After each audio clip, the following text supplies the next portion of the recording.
The surprise that changed everything.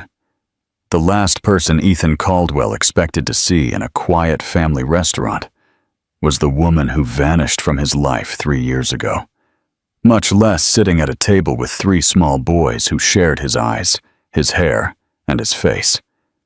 A single look at them, and everything he thought he knew about his past and future began to unravel. Ethan Caldwell was not the kind of man who ended up in the wrong place.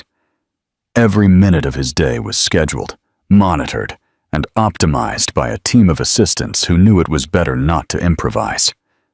But that afternoon, his driver had taken a wrong turn on the highway due to a last-minute traffic detour, and instead of arriving at a high-profile dinner at a luxury downtown hotel, Ethan found himself standing outside a small, unassuming Italian restaurant that looked like it hadn't been renovated in at least 2 decades. He was ready to leave, but something stopped him. Maybe it was the flickering sign in the window, maybe the aroma of garlic bread wafting on the air, or maybe, though he would never admit it, the weight of exhaustion he hadn't allowed himself to feel in years. He told the driver to wait and went inside alone. The restaurant was warm and noisy, a family place with mismatched tablecloths, half-burned candles, and the laughter of children bouncing off the walls.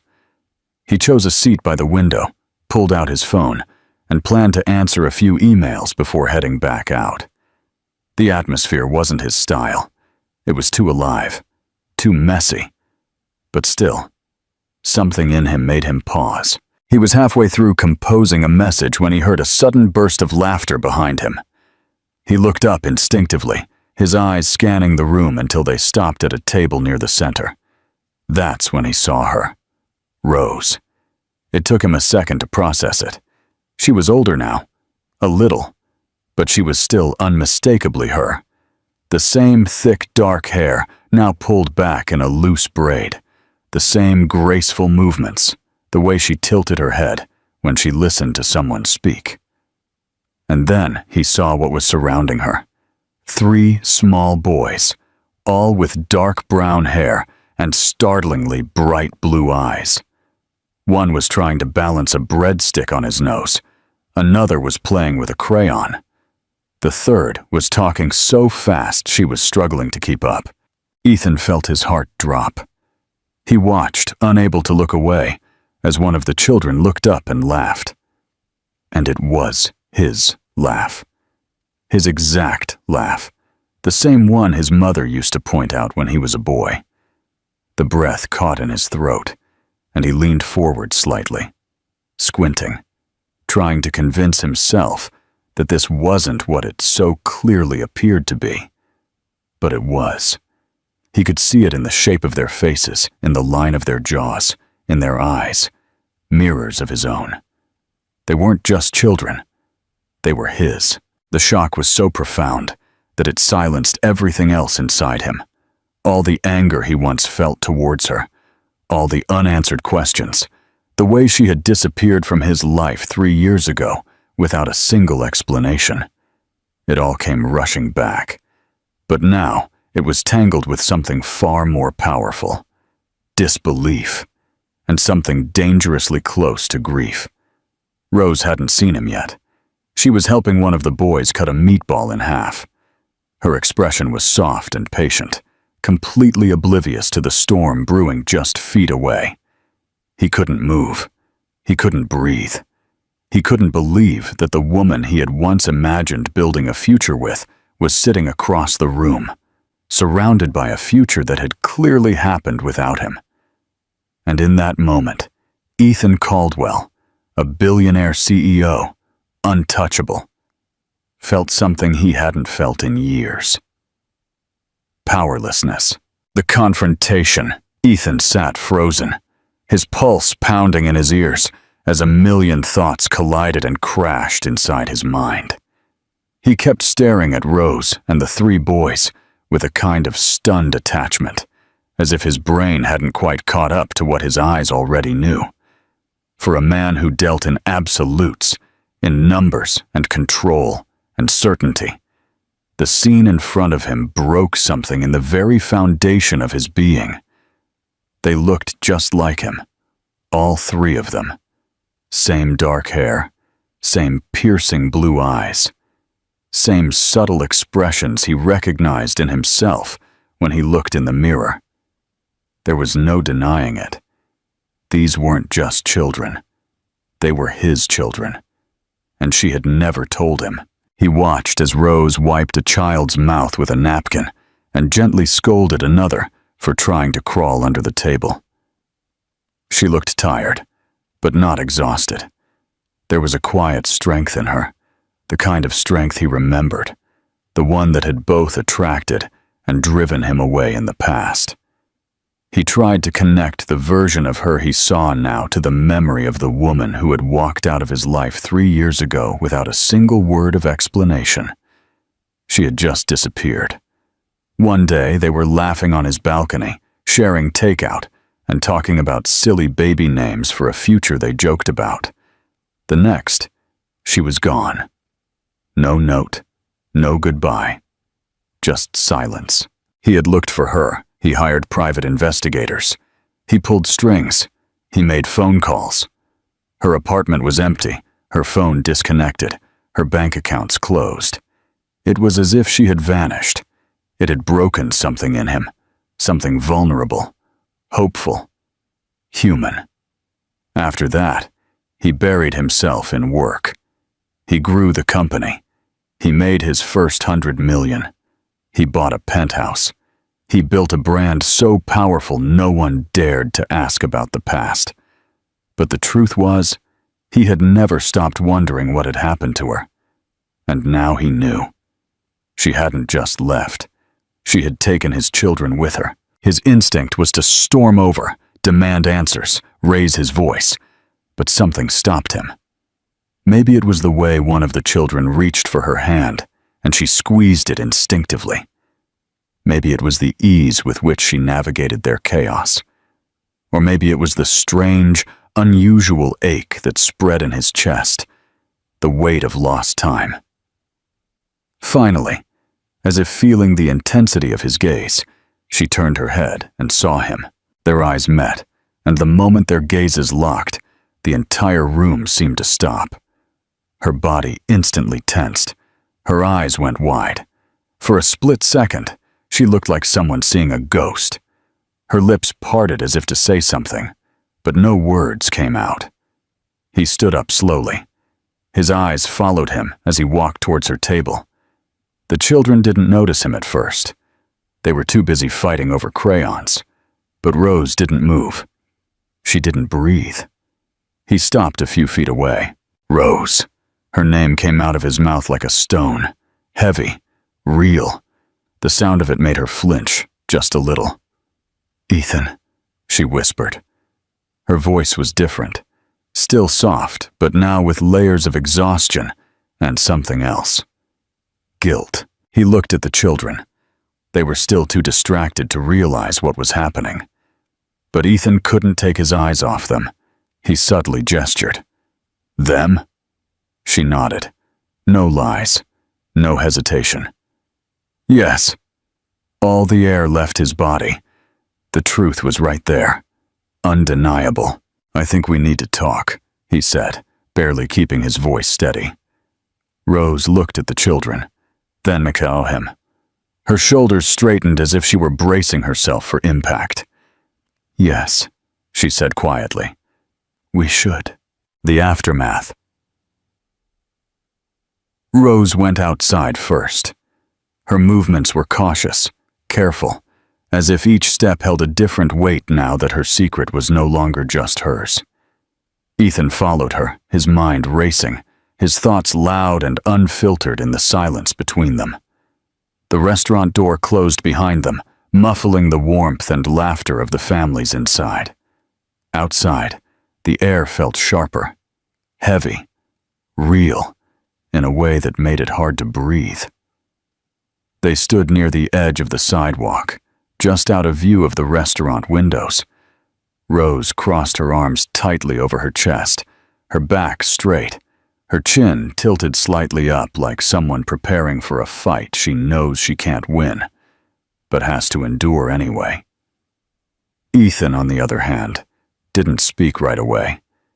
He just looked at her face, her eyes, the same ones he used to memorize when the world felt too complicated. She looked older, not in a bad way, more grounded. But there was something in her eyes that hadn't been there before, a sadness, or maybe just years of survival. He didn't ask the obvious questions, not yet. The truth was too raw, too exposed. So he started with something softer, though it still burned in his throat. "Why didn't you tell me?" Rose blinked. Once, slowly. "Because I was terrified," she said. "Of you, of your world, of how fast everything was moving when I found out." He clenched his jaw, trying not to let the anger rise so fast. "Terrified of what, exactly? That I wouldn't want them?" "No," she said quickly. "I knew you would. I knew you'd be there, and you'd take responsibility, and you'd turn your life upside down if you had to. That's what scared me the most." That took him by surprise. "So you left because you thought I would care too much?" Rose exhaled. "I left because I didn't know how to survive being consumed by you and your life. I knew what would happen. Headlines, cameras, contracts, negotiations. They would grow up under a microscope, and I couldn't do that to them. Or to you. You were on the verge of something huge, Ethan. I watched you climb so far so fast, and I didn't want to be the dead weight that slowed you down." He shook his head slowly, trying to absorb it all. "You were never dead weight. You were the only part of my life that didn't feel manufactured, and you didn't even give me a chance to choose." Her expression broke slightly. The corners of her mouth tightened. "I didn't want to be a burden to you. I wanted to protect them. And maybe, yes, maybe I wanted to protect myself too." He walked away once. Then he turned back to her, his eyes blazing. "You protected them by keeping them away from their father." "I protected them from becoming a story," she snapped, her voice rising. "From being bought and sold by the tabloids. From being used as leverage by people who only care about your company. Don't think I haven't thought about what I was doing every single day for the last 3 years." A long silence followed. Neither of them broke eye contact. It was a kind of silence that only came from two people who had once known every detail about each other, and now couldn't recognize the parts that had changed. Finally, Ethan's voice softened. "You don't have to justify what you did, Rose. Not now. But I need to know one thing." She waited. Her shoulders tense. "Do they know who I am?" She swallowed hard. "They know they have a dad. A good man. Someone I wasn't ready to bring into their world until I was sure they were ready too." Ethan nodded slowly. There was pain in his eyes, but also something else. Resolve. "Well," he said quietly, "I'm here now, and I'm not going anywhere." Rose didn't reply, but something shifted in her face. A flicker of disbelief, maybe even hope. She looked away slightly, glancing through the window at the table where the children were still sitting, completely oblivious that the axis of their world had just begun to shift. When she looked back at him, her voice was just a whisper. "I don't know how to let you in, Ethan." "Then let me figure it out with you," he said. And for the first time since she had walked away from him, she didn't run. A new beginning. The next morning, Ethan couldn't concentrate on anything. His phone vibrated with meeting reminders, emails piled up unanswered, and his assistant called twice to ask if he would be joining the board call. He ignored them all. His thoughts were still at that small restaurant, still standing on the sidewalk in front of Rose, still caught in the silence that followed the truth. For a man who made decisions in seconds, who negotiated multi-million-dollar deals before breakfast, he was now trapped in indecision, unsure how to take even the next step. He no longer knew what the rules were. He had children. 3 boys, his boys, and he had missed everything. Their first steps, their first words, their first birthdays. All of it was gone, swallowed up in years he couldn't get back. The thought hollowed him out in a way that scared him, not because he felt guilt, but because he realized how much he wanted something he had never even imagined before. He didn't just want to know them. He wanted to belong to them in a way that had nothing to do with money, or legacy, or name. Early that afternoon, he drove back to his car, parked a block from Rose's modest apartment building. It wasn't in a bad area, but it was clear that she had chosen simplicity, privacy, safety. He hadn't told her he was coming. A part of him knew she might not open the door, but he needed to see them again, even from a distance. When he saw her come out with the children bundled in light jackets, his breath caught. They were all holding hands, a barely organized chaos, chattering to each other, pointing out birds, leaves, the sky. Rose saw him right away. She didn't look surprised.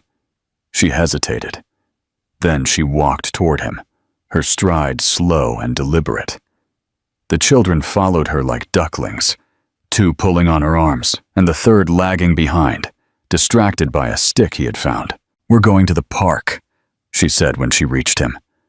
Her voice was neutral, but not cold. "You can walk with us, if you want." He nodded, trying to hold back the gratitude that welled in his chest. "I'd like that." They walked together in an awkward silence at first. The children ran on ahead, chasing each other. Ethan watched them like someone seeing magic unfold.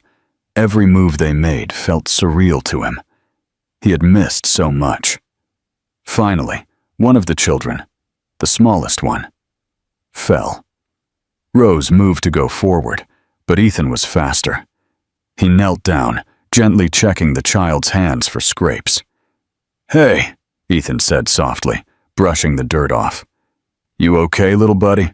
The child looked at him, his eyes big and bright. "I'm not a buddy," he said with a pout. "I'm Leo." Ethan froze. Rose smiled faintly from behind. "That's Leo," she confirmed. "Ben is the one in red, and Max is the one who never listens." Ethan felt something shift in his chest. "Hey, Leo," he said again, softer now. I'm your dad." The boy tilted his head. "Really?" He nodded. "Yeah, really." Leo studied him for a long second, then without warning, wrapped his small arms around Ethan's neck. It wasn't planned. It wasn't rehearsed. It was just a moment, a child's instinct, and it undid him. Ethan stayed crouched long after Leo ran ahead. Rose was beside him now, her expression unreadable, but her arms were no longer crossed. She didn't speak, and he didn't either. It wasn't necessary.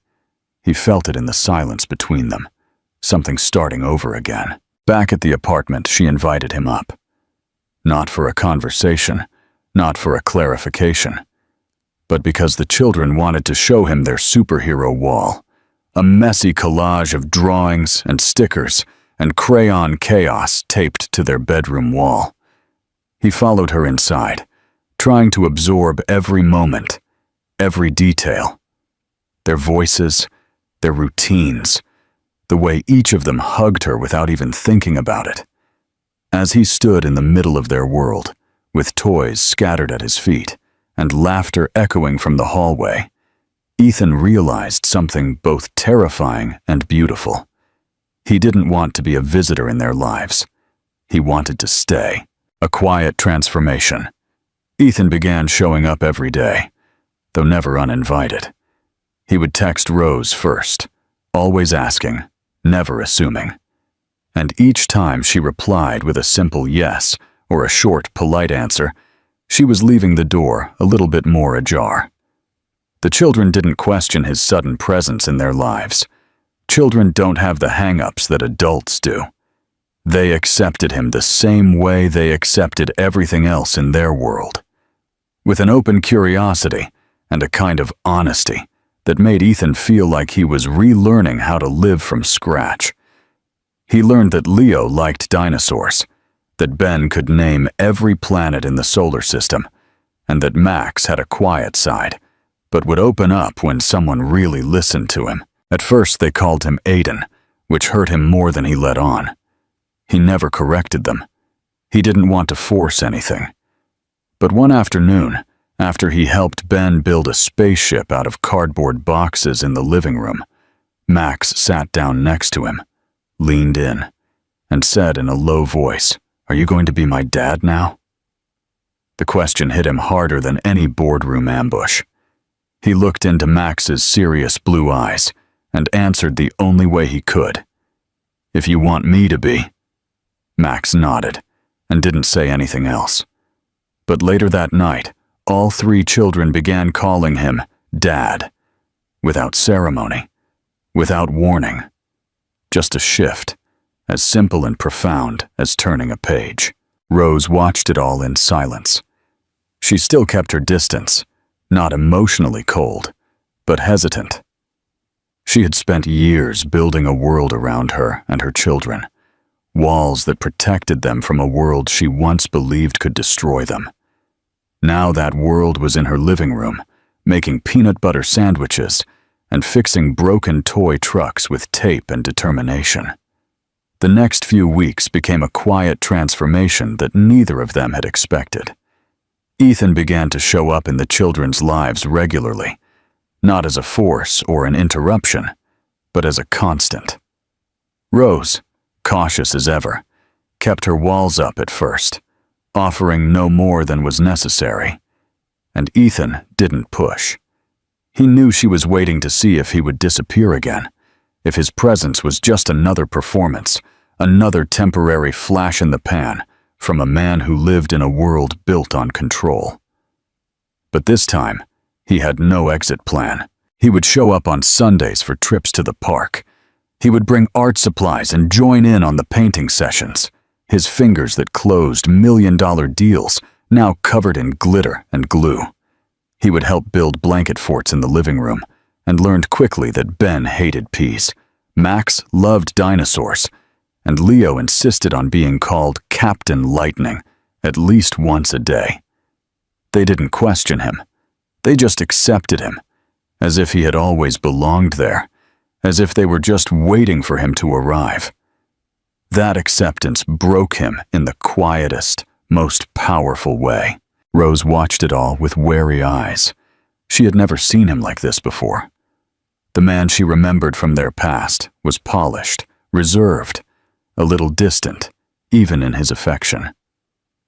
But this version, this man kneeling on the floor, tying shoelaces, making up bedtime stories, staying after they had fallen asleep just to sit in the silence, was something else entirely. She didn't know what to do with it. Every part of her that had hardened to survive now felt exposed. Not because he was demanding anything, but because he wasn't. One night, after the children had finally gone to sleep, Rose walked into the kitchen and found Ethan doing the dishes in silence. He hadn't asked. He hadn't said a word. He had just rolled up his sleeves and started cleaning. The sight of him there, out of his element, and yet somehow perfectly at home, took her by surprise. "You don't have to do that," she said, leaning against the doorframe. He looked over his shoulder and gave her a half smile. "I know, but I want to." She crossed her arms, watching him for a moment. "You were always good at doing what you wanted." He turned off the faucet, drying his hands slowly before facing her. "Not always. I was good at doing what I thought I was supposed to want. There's a difference." She didn't reply right away. Her guard was still up, but something in her chest was softening, no matter how much she fought it. "I don't know how to trust this. Any of this." "I know," he said softly, "and I'm not asking you to trust me overnight. Just let me be here. Let me prove it." She looked down at the floor. "You missed everything. Their first words, their first steps, their birthdays, their fevers, their tantrums. You missed all of it." He nodded. "I know, and I'll never get that time back. But I'm here now, and if you let me, I won't miss anything else." Silence filled the space between them. But it wasn't cold. It was thick with something unsaid, something that was throbbing and alive. She wanted to believe him. She wanted to let him back in. But the risk terrified her. Because loving him again wouldn't just be her heart on the line, it would be 3 others as well. Ethan took a step forward, not too close, not touching her, just close enough for her to hear him completely. "I'm not the same man you left, and maybe you aren't the same woman, but maybe that's okay." She looked up then, meeting his eyes. There was no performance in them, no ambition, no strategy. Just truth. "I need time," she said finally.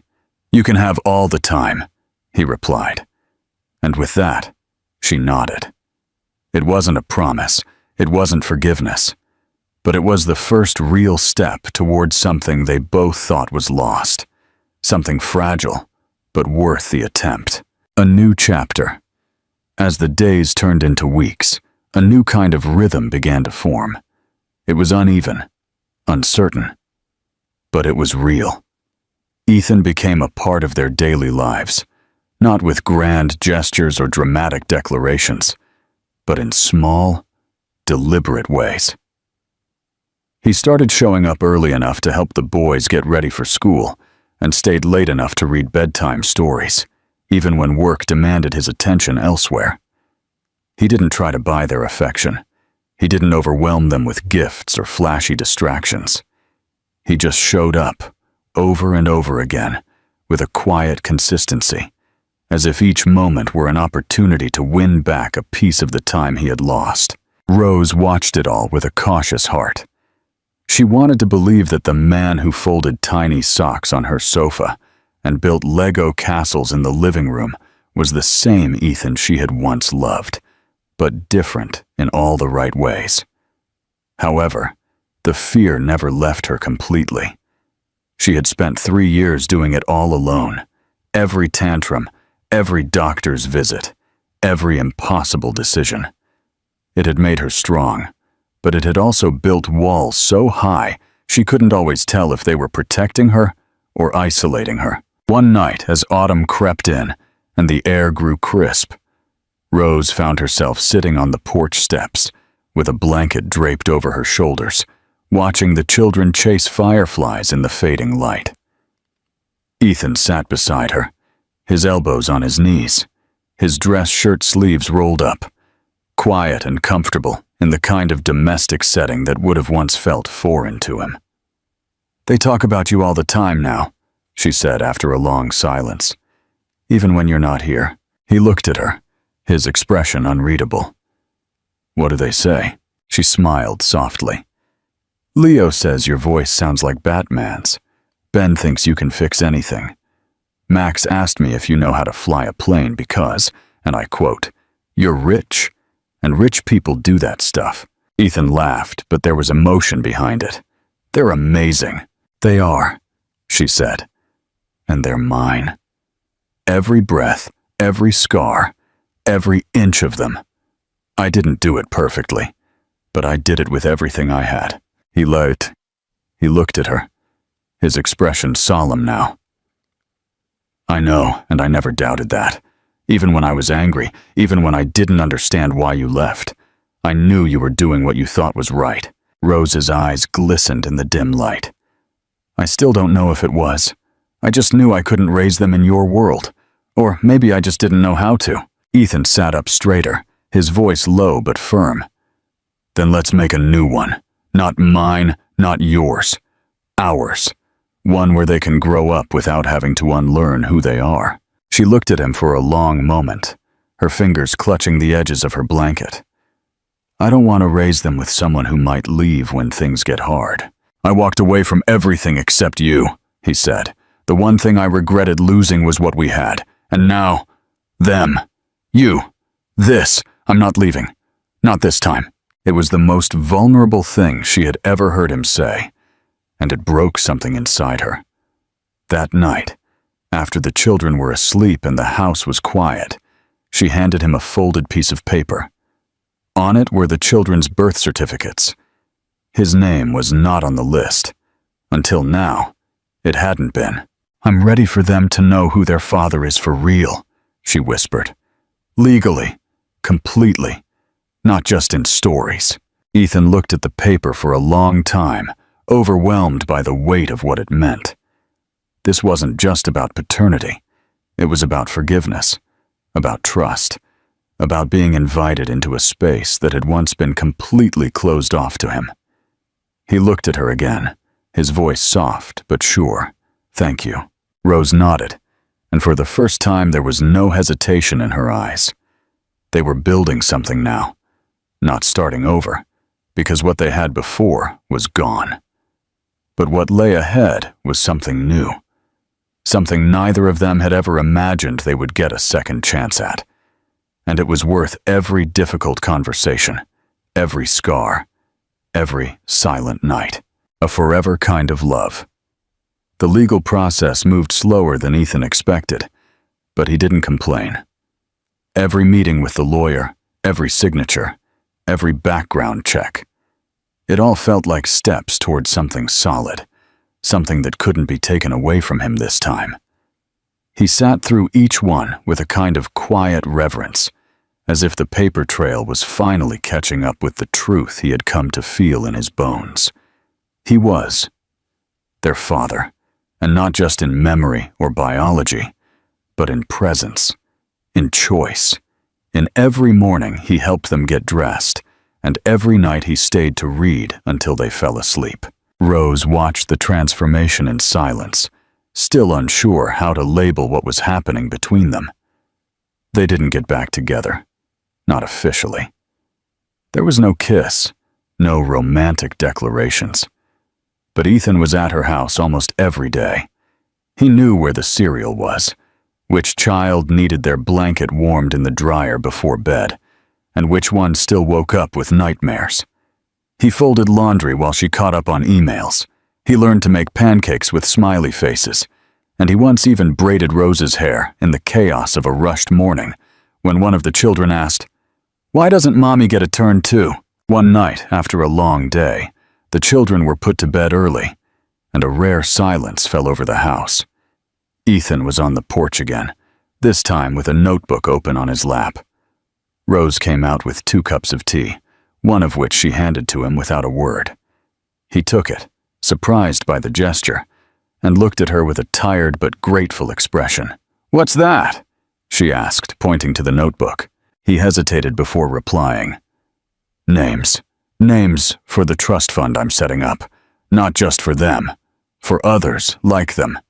Children raised by strong mothers who did it all alone." Rose didn't reply at first. She sipped her tea and looked at the quiet street. "I never wanted your money," she said finally, softly. "I know," he said. "That's why I want to give it away." She looked at him then, and there was a silence that passed between them, the kind filled with meaning, but not yet with resolution. She still didn't know what to do with all of it, how present he had become, how gentle, how different. She wanted to believe this wasn't temporary, that it wasn't an overcorrection fueled by guilt, but a voice deep inside her still warned her to be careful. "Why are you really here, Ethan?" she asked suddenly. "Is it just because of the children?" He didn't answer right away. He closed the notebook, set it aside, and turned to face her completely. "No," he said. "It started with them, but it's not just them. It's Udo." Rose exhaled slowly, her heart beating in a way that felt both old and unfamiliar. "I don't know if I can go through losing you again," she admitted. "If I let this go too far and it falls apart, it won't just hurt me. It will hurt them too." "I'm not asking you to jump," he said, "just to walk with me." "What if I can't?" "Then I'll just keep walking anyway," he said. "With or without the title, or the label, or anything else. I'll be here, because this is where I should have been all along." His throat felt tight. He wasn't trying to win her over. He wasn't even trying to persuade her. He was just telling the truth. That night, she didn't ask him to leave. And when he stayed, sleeping on the couch, wrapped in one of the children's superhero blankets. It wasn't because he had to, or because he insisted. It was because, slowly and quietly, he was becoming home. The winter came in gently that year, bringing early darkness and quiet, frost-covered mornings. The children were old enough now to notice the change in the air, to get excited about coats and gloves and the promise of snow. Rose found herself watching them more than usual. The way they ran into Ethan's arms the moment he walked through the door. The way they leaned on him, as if they had always known he would be there. It still took her by surprise sometimes. How natural he looked. How simple. But there was nothing simple about what it took to get there. She had built this life brick by brick with her own hands.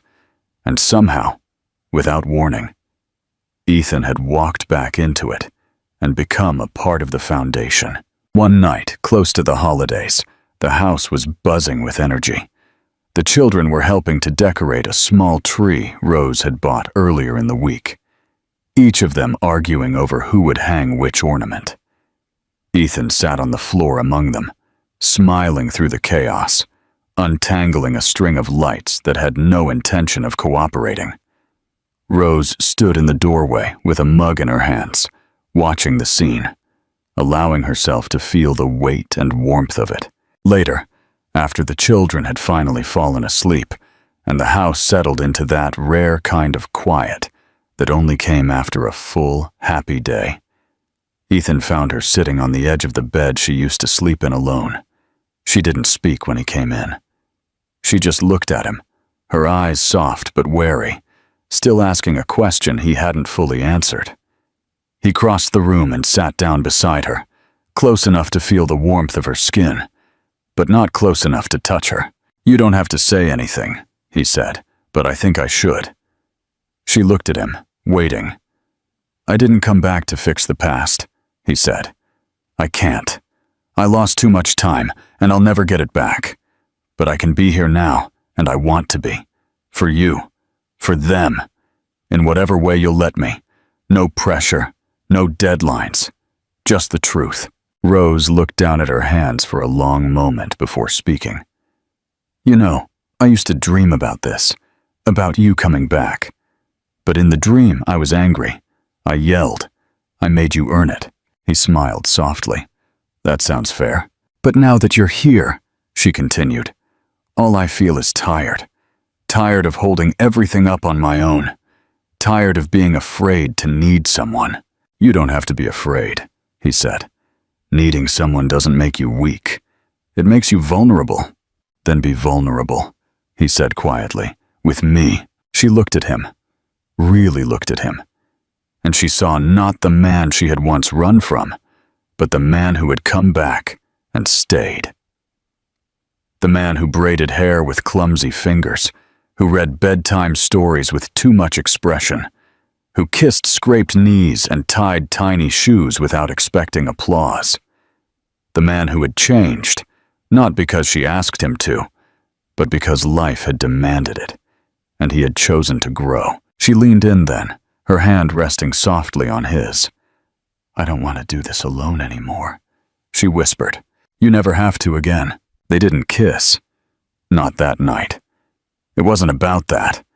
It was about the way her head rested on his shoulder moments later, the way his hand found hers and didn't let go, the way the silence between them was no longer silence, but peace. The weeks passed. The paperwork was finalized. Ethan's name was written, legally and forever, alongside theirs. He moved into a small house 2 blocks away, giving Rose space, but never too much.